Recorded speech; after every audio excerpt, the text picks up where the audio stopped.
নমস্কাৰ বন্ধু বান্ধৱীসকল, কি খবৰ আপোনালোকৰ? আশা কৰোঁ সকলোৰে ভাল। তো আজি হঠাৎ মই ঘৰত আহিব লগা হ'ল, কাৰণ গোটৰ মিটিং চলি আছিলে আৰু লগতে ফৰ্ম ফিল আপৰ কাম চলিছে।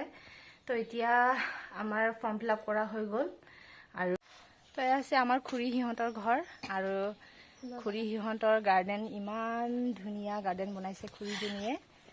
আৰু আচলতে আমাৰ দেৱয়ে খুব ধুনীয়া মানে ফুলৰ কাৰণে খুব মৰম কৰে সি, আৰু তাইয়ে খুব ধুনীয়াকৈ এইবোৰ গাৰ্ডেন সজাই দিছে। এইটো এটা নতুন ফুল, এয়া বোলে নতুনকৈ কিনি লৈ আহিছে। পনচেতিয়া। কি নাম? পনচেতিয়া। পনচেতিয়া। খুব চাবলৈ ধুনীয়া লাগিছে দেই ফুলটো। আৰু এখেত আমাৰ আকৌ ককা।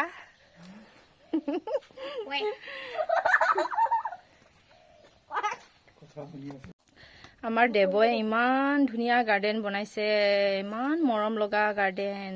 কিমান ফুল নুৰুৱে আৰু দেৱ, কিমান নতুন নতুন ফুল ডিজাইনাৰ ফুল আনিছ। আৰু এইটো কি বটলৰ ভিতৰত? এইটো যেনিবা চিনাৰী এটা বনাইছো আৰু ইয়াত গছৰ ৰিয়েল ফুল আছলি। আৰু কি সোমাই থৈ দিছে এইটো ভিতৰত? এয়া গছৰ বাকলি, পাথৰ।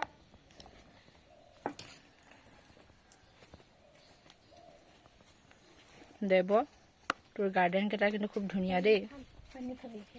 কিছুমান ফুল অৱশ্যে উদং হৈ গ'ল, এয়া চাব পাৰে। আকৌ আহিব, এতিয়া উদং হৈ গ'ল, মৰি গ'লগৈ। তো গোটৰ মিটিং শেষ কৰিলোঁ আৰু শেষ কৰি আহি ঘৰত সোমালোহি। ঘৰত সোমাই গা পা ধুই ৰেডি হ'লোঁ। মানে এতিয়া আকৌ আমি যাবলৈ ওলালোঁ ৰুমলৈ। আচলতে ঘৰখন মানুহ নাই, একেবাৰে অৱস্থা নোহোৱা হৈ আছে।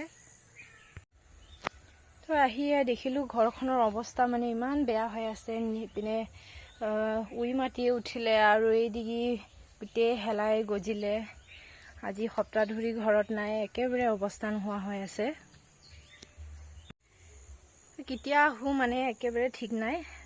ল'ৰা ছোৱালীবোৰৰ মানে একেবাৰে পৰীক্ষা শেষ হ'লেহে আহিম বুলি ভাবিছোঁ। আৰু যিহেতু 1.5 মাহমান বাকী আছে এতিয়াও, অলপমান ঘৰখন সাৰি কৰি চাফা কৰি থৈ গ'লোঁ। আৰু কেঁচা শাক চব্জি অকণমান বাৰীৰে ছিগি ৰাখিছোঁ।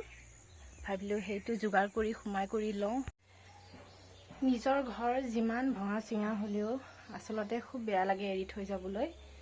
আৰু এখন ঘৰ বনাওঁতে আমি খুব কষ্ট কৰিছোঁ, দুয়োটাই আমি খুব কষ্ট কৰিলোঁ। আৰু মানুহটো আমাৰ খুব দিনে ৰাতি কষ্ট কৰিলে এখন ঘৰ বনাওঁতে। আচলতে খুব বেয়াই লাগে নিজৰ ঘৰ যদি তেনেকুৱা দেখা পাওঁ। তো উপায় নাই। তো এয়া বাৰীৰে ধুনীয়া ৰঙালাও আগ অকণমান ছিগি ল'লোঁ আৰু বৰকচু লৈছোঁ এটুকুৰা, আৰু এটুকুৰাটো মা সিহঁতৰ কাৰণে থৈ গৈছোঁ।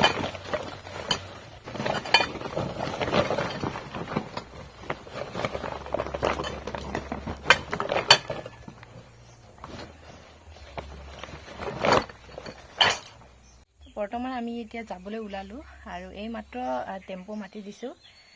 তাই অহা অলপমান দেৰি হ'ব, তো ৰখিবলৈ দিছে, তো অকণমান টাইম ৰখিবলৈ লাগিব। আমি আহি আছোঁ মাইনাৰ লগত দুটাই বগৰী পাৰিবলৈ। কেইটামান বগৰীও লৈ যাওঁ বুলি। বগৰী দেখোন শেষে হ'বলৈ হ'ল আৰু দেখোন। সেইয়া পকা পকা বগৰী মাইনা, তে মই জকাই দিম, বুটলিবি দেই।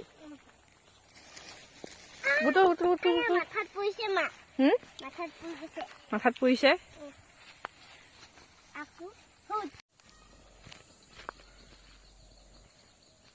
তো আমাৰ নদীৰ পাৰৰ এয়া বগৰী গছজোপাৰ বগৰী খাবলৈ কিন্তু ইমান মিঠা লাগে।